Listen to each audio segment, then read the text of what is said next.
La citadelle de Lille, construite par Sébastien le prêtre de Vauban entre 1667 et 1673.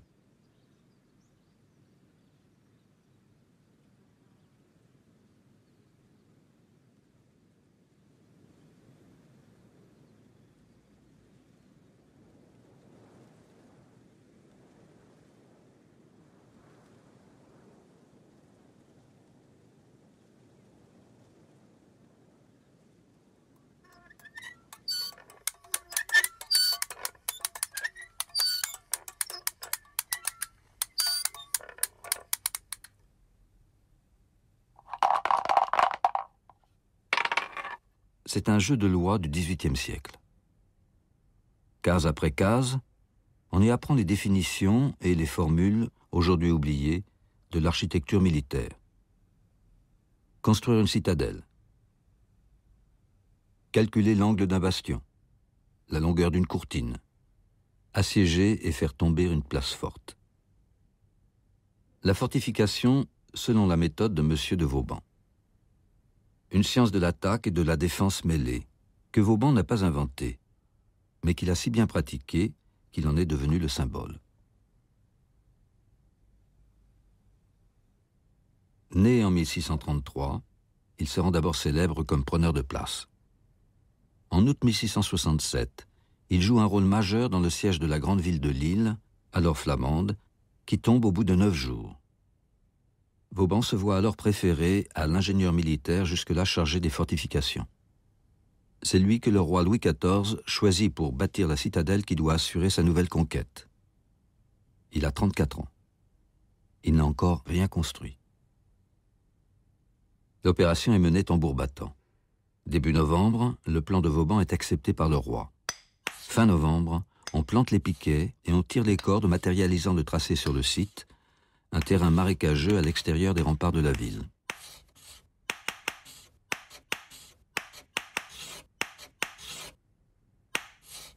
Le choix de ce terrain ingrat complique la construction, mais c'est un coup de génie.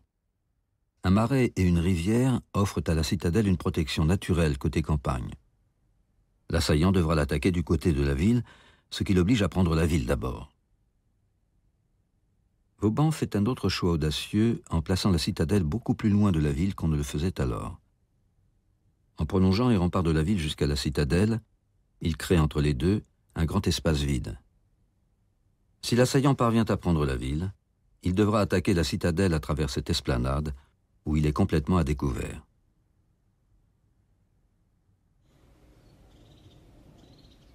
C'est un des plus grands chantiers de l'Europe d'alors. Il faudra 3 ans et des milliers d'hommes pour édifier l'enceinte de la citadelle qui fait plus de 2 km de long. C'est un grand mur aveugle percé de 5 ouvertures seulement. 3 petites portes murées en temps normal, les poternes, qu'on ouvre à la masse pour attaquer l'assaillant par surprise.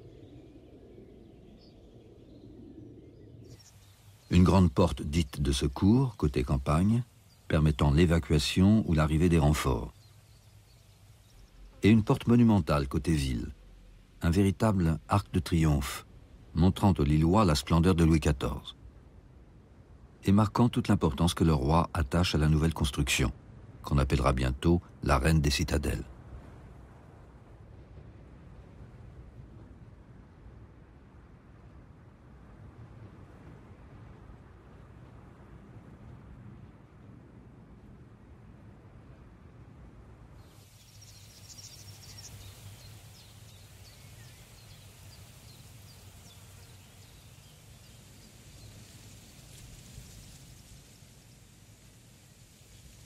À l'abri des remparts, la citadelle, de l'italien cittadella, petite ville, est un monde à part, à vocation exclusivement militaire. Autour d'une grande place d'armes destinée au rassemblement et à l'exercice, sont disposées les casernes d'une garnison de 3000 soldats et les magasins où l'on stocke tout ce qu'il faut à l'armée pour partir en campagne. Dans un monde où on ne se déplace qu'à pied et à cheval, seule une telle base logistique permet de mener des opérations profondes et foudroyantes chez l'ennemi.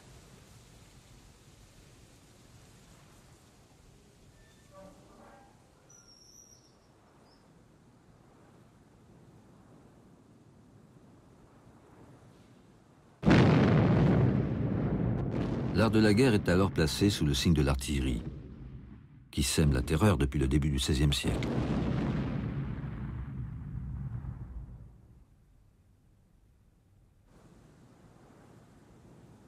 Avec ses bombes, ses boulets, ses grenades, c'est elle qui fixe les règles du jeu.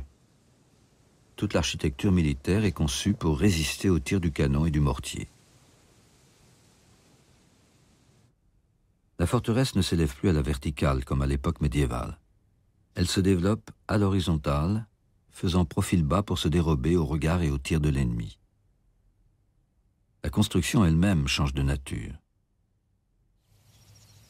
À première vue, le rempart est une muraille de briques, parsemée çà et là de blocs de granit. Mais cette maçonnerie faite de couches superposées n'est qu'un habillage derrière lequel se cache un épais remblai de terre, seul capable d'encaisser le tir du canon. Le granit, qu'on doit faire venir de loin, est utilisé avec parcimonie pour les soubassements de la paroi de briques et les boutisses, des éléments saillants qui permettent de solidariser entre elles les couches de briques successives. Le haut des remparts est planté d'arbres. À Lille, on a planté des centaines d'ormes qui fournissent le bois dont la citadelle a besoin et dont le feuillage permet de masquer la fumée des canons et de dissimuler ainsi leur position à l'assiégeant.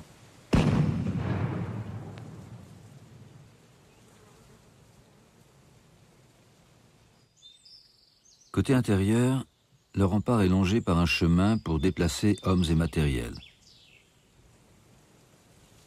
Aujourd'hui, il a l'aspect bucolique d'un chemin de campagne. Mais ce n'est qu'au XIXe siècle que le haut du rempart a été transformé en talus herbeux. À l'origine, tout le haut est maçonné et présente le profil particulier de ce qu'on appelle le parapet de tir. Un abri pour les défenseurs et un moyen ingénieux pour leur permettre de tirer sous le bon angle sans même avoir à réfléchir.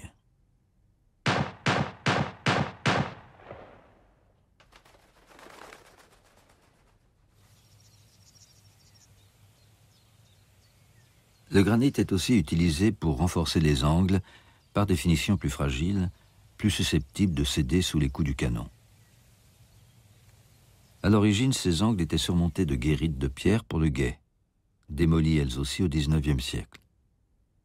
Leur disparition accentue la pureté des lignes brisées de ces angles saillants et rentrants qui sont devenus emblématiques de l'architecture de Vauban. Mais Vauban ne les a pas inventés. Comme il le dit lui-même, il n'a fait qu'appliquer avec une rigueur et à une échelle sans précédent une formule mise au point par les ingénieurs italiens 150 ans plus tôt. C'est le plan en polygone régulier, dont l'angularité limite la possibilité de tirs perpendiculaires, les seuls réellement efficaces, et permettent aux assiégés de contrôler la totalité du périmètre de l'enceinte. La figure la plus répandue est celle du pentagone, une étoile à 5 branches. C'est elle que Vauban choisit à Lille. Elle est clairement lisible sur les vues aériennes de la citadelle, malgré la végétation qui embrouille aujourd'hui les contours. De plus bas, ce plan est incompréhensible. Malgré sa simplicité géométrique, il est caché par les dimensions démesurées de l'ouvrage.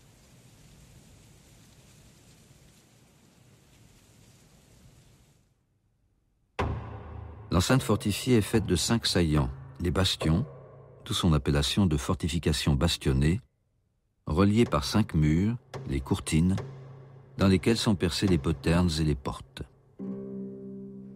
Les bastions sont conçus pour permettre aussi bien de tirer droit vers l'extérieur sur les positions de l'assiégeant que de défendre l'approche de la courtine et du bastion d'en face. C'est ce qu'on appelle le flanquement. Un bon flanquement dépend de la proportion entre courtine et bastion, calculée pour supprimer tout angle mort.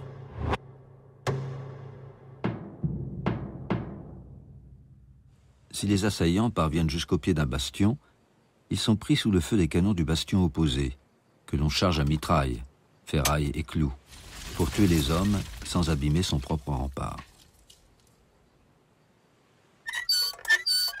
Mais l'ennemi aussi a des canons. On protège le rempart du tir direct, le seul vraiment efficace à l'époque, en interposant des défenses intermédiaires dont la hauteur est soigneusement calculée.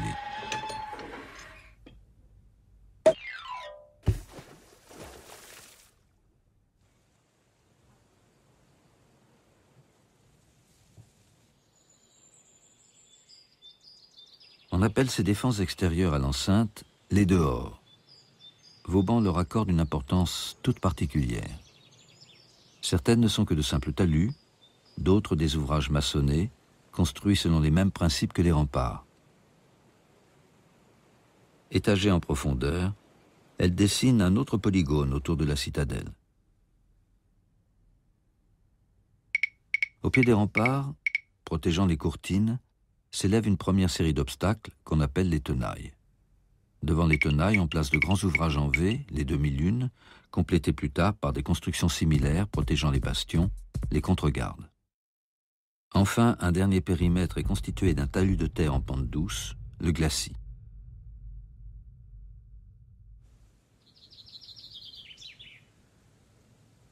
Aujourd'hui, ces grands ouvrages ont un air de ruine romantique au milieu des arbres qui ont envahi le pourtour de la citadelle.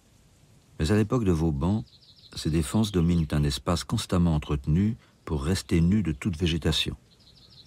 Un espace fait pour tuer, une zone létale, diraient les militaires d'aujourd'hui, où l'ennemi n'a aucune chance d'échapper à la vue et au tir des défenseurs.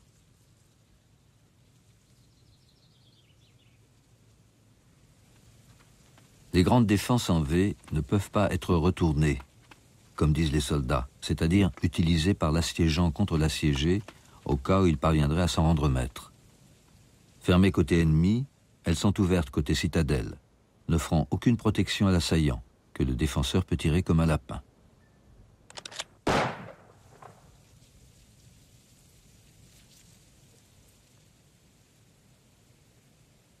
C'est l'emboîtement de tous ces dispositifs qui dessinent autour de la figure simple du Pentagone cette rosace complexe qui semble porteuse d'un symbolisme caché, alors qu'elle n'est que la résultante des calculs pragmatiques de l'ingénieur et du soldat. Vauban est un homme de terrain. Il a coutume de dire que jamais un bastion n'est venu lui rendre visite dans sa chambre. Ce qu'il sait, il l'a appris au combat. Et s'il refuse toute sa vie d'écrire un traité de la fortification, en disant qu'il n'a rien à ajouter à ce qui a déjà été écrit, il consent à écrire un traité sur la conduite du siège. L'arme numéro 1 de l'assaillant, c'est la sape, la tranchée. Seul moyen d'approcher la citadelle à couvert, elle progresse en zigzag de façon à éviter le tir en enfilade. La progression se fait par phases successives, calculées au jour près. 12 phases, 48 jours maximum pour atteindre les premières défenses.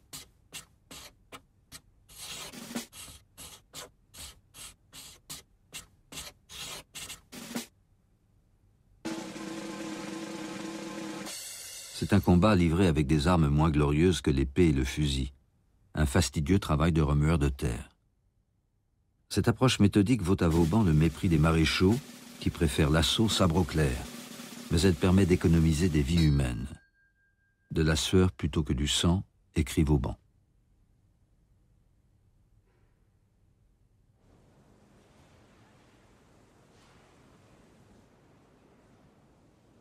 À l'intérieur de la citadelle, un mur porte la trace d'une ancienne voûte.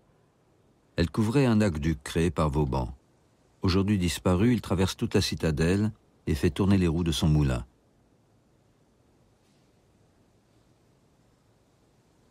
Mais c'est aussi une arme.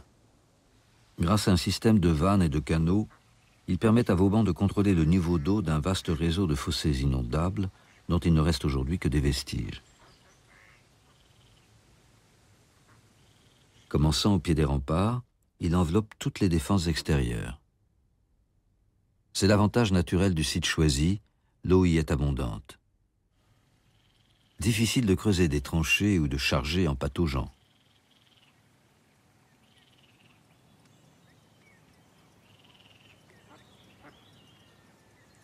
Mieux encore, hydraulicien hors pair, Vauban fait construire un système d'écluses qui lui permet de noyer en 2 jours la campagne environnante sous 20 cm d'eau.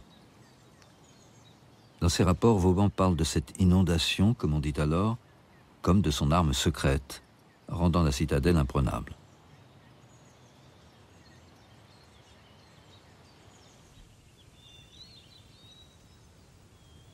On peut aujourd'hui passer librement sous le fronton de l'avant-porte royale, dont les fleurs de lys ont été martelées à l'époque de la Révolution française.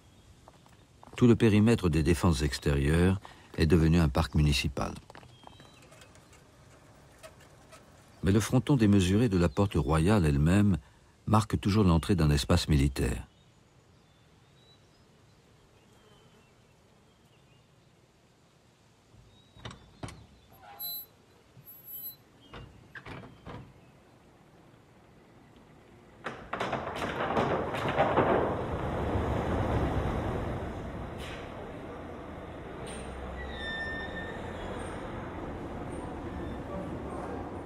Le grand poste de garde, placé sous le regard du roi Soleil et le signe de la bombe, protège l'accès au quartier général du corps de réaction rapide, un état-major international associant les pays européens et l'OTAN.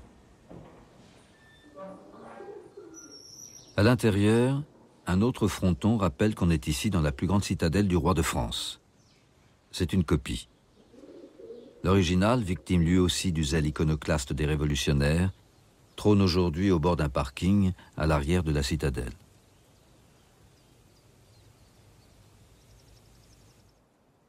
Autour de la place d'Armes, les bâtiments sont disposés selon le plan radioconcentrique des villes idéales de la tradition italienne. Appliqué au Pentagone, ce plan produit une curieuse asymétrie. Les bâtiments principaux, la porte royale, l'arsenal, l'église, entourée de 2 bâtiments aujourd'hui disparus, l'état-major et la maison du gouverneur, sont désaxés les uns par rapport aux autres, au lieu d'être en vis-à-vis comme le voudrait la conception classique.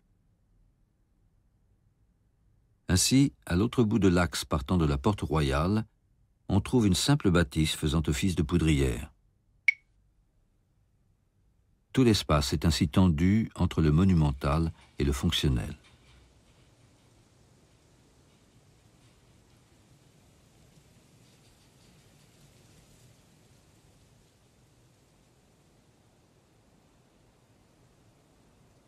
Il n'y a aucun souci d'esthétique dans les épais contreforts au soubassement de granit de la poudrière. Juste la nécessité de préserver la réserve de poudre de l'humidité et des bombes ennemies.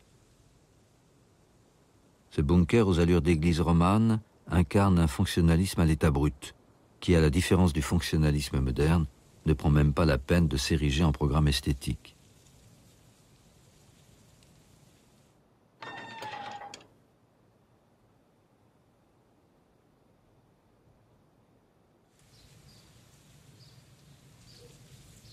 Avec la véritable église de la citadelle, l'architecture décorative reprend ses droits. Un grand fronton aux volutes baroques signale la première chapelle de style jésuite construite dans les Flandres.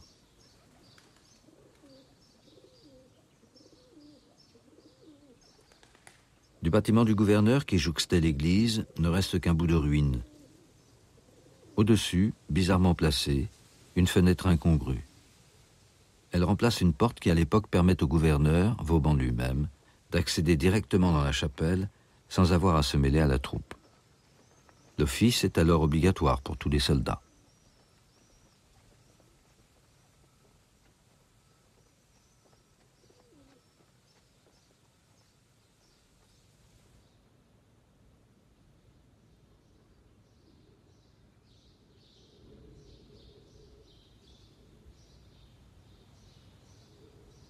L'autre religion de la citadelle est celle des armes, célébrée dans le bâtiment de l'arsenal. On y entrepose 18 000 fusils, 10 000 outils, 34 plateformes de canons, tandis que les bombes de toute taille et de toute nature sont rangées par lot dans la cour.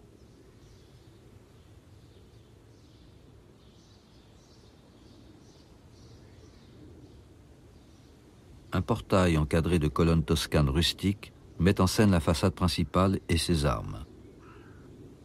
Comme les autres bâtiments de la citadelle, c'est le fruit d'une collaboration entre Vauban et le maître maçon lillois, Simon Voland.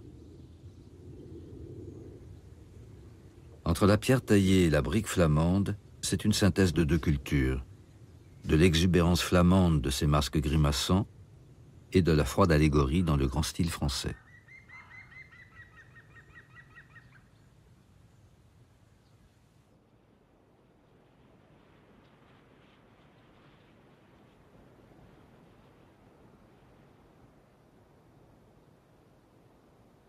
Les casernes sont de style plus franchement flamand. Composées de pavillons carrés pour des officiers, auxquels sont accolés des bâtiments en longueur pour les soldats, elles représentent, malgré leur banalité apparente, une véritable révolution. Pour la première fois, les soldats de la garnison ne logent plus chez l'habitant, mais dans un environnement fait pour eux, une usine à soldats, permettant de mieux les entraîner et contrôler.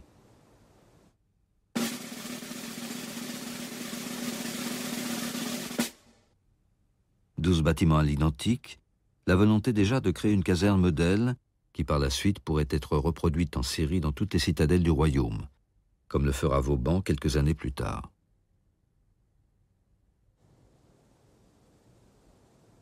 Il faut faire la cage pour l'oiseau, en user autrement c'est tomber dans l'excès ou la mesquinerie, dit Vauban.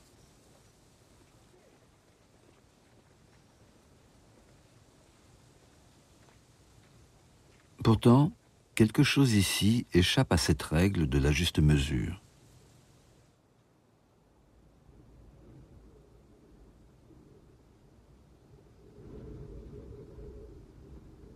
Il y a dans toute la citadelle une étrange prolifération d'angles aigus, digne d'un décor de film expressionniste. Certains bâtiments ont l'air curieusement aplatis, comme si leur perspective était faussée. C'est le résultat d'un choc entre réalité et idéal.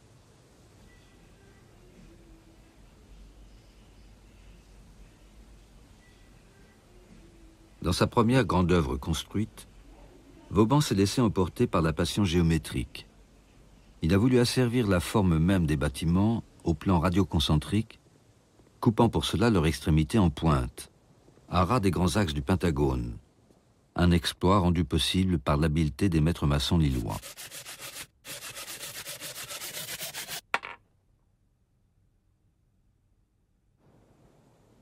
D'où ces angles aigus, ces bâtiments qui se terminent en éperons de navires, que Vauban n'hésite pas à souligner avec ses volutes décoratives, son unique fantaisie.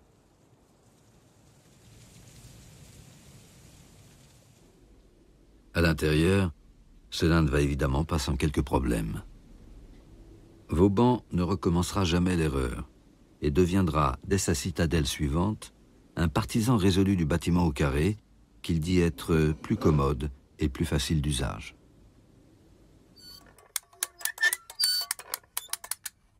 Le jeu se termine quand la citadelle tombe. Case 87. N'ayant plus d'espérance de recours et ne pouvant plus résister, on bat la chamade, on hisse le drapeau blanc et on demande à capituler. Cela se produit en général quand l'ennemi parvient au pied du rempart et ouvre une brèche à la mine.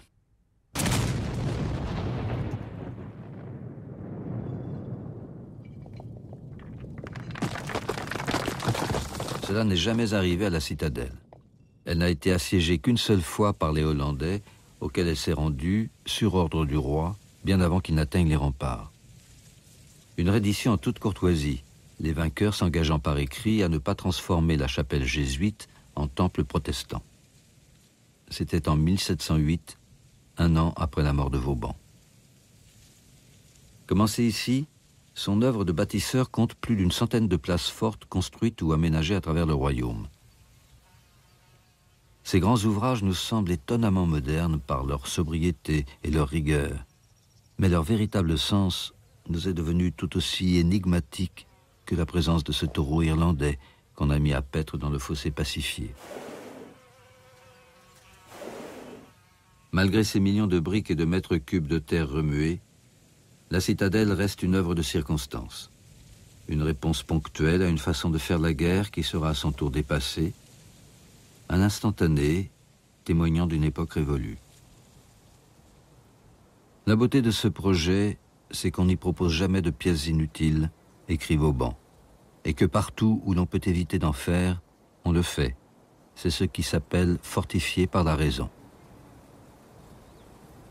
La raison disparue, la terre des remparts peut retourner à sa fonction première et faire de la demi-lune une grande jardinière.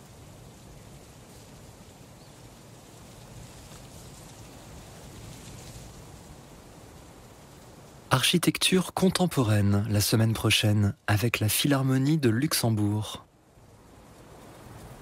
Et dans un instant, Théma rase gratis, un film et 2 documentaires pour faire le tour du poil.